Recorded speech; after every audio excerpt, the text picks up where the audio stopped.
Kahun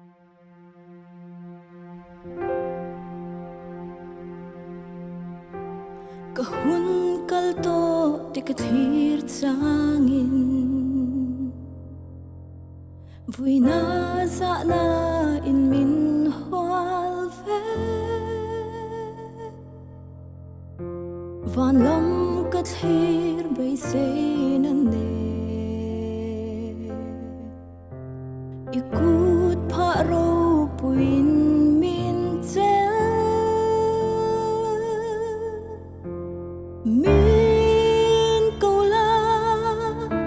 cả tháng ang che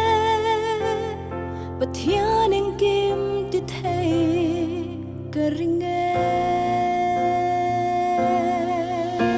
tuần phong sung ngã mong tên min một đi bồi na thi bồi cả ra min chel tri mi te mua kling lâu mà ila min en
bây giờ nan nung cần nề thở tri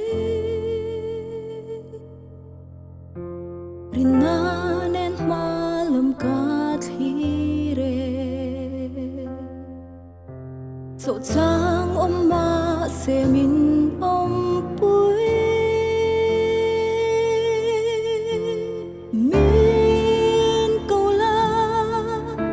ka thiên anh kim ti thay cả ring nghe